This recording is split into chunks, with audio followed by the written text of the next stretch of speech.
I'm Stephanie and welcome to my channel. Today I'm testing the Dutch pour technique in a different way. I wanted to know how the paint will interact when I am blowing right beside a part I already blown. Will the color mix together or not? I just wanted to know what will happen.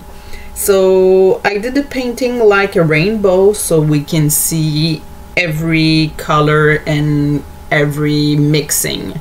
So let's find out what will happen. I'm inviting you to subscribe to my channel to follow my art journey and hit the notification bell to never miss a new video.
Thank you for being here and see you in the next video.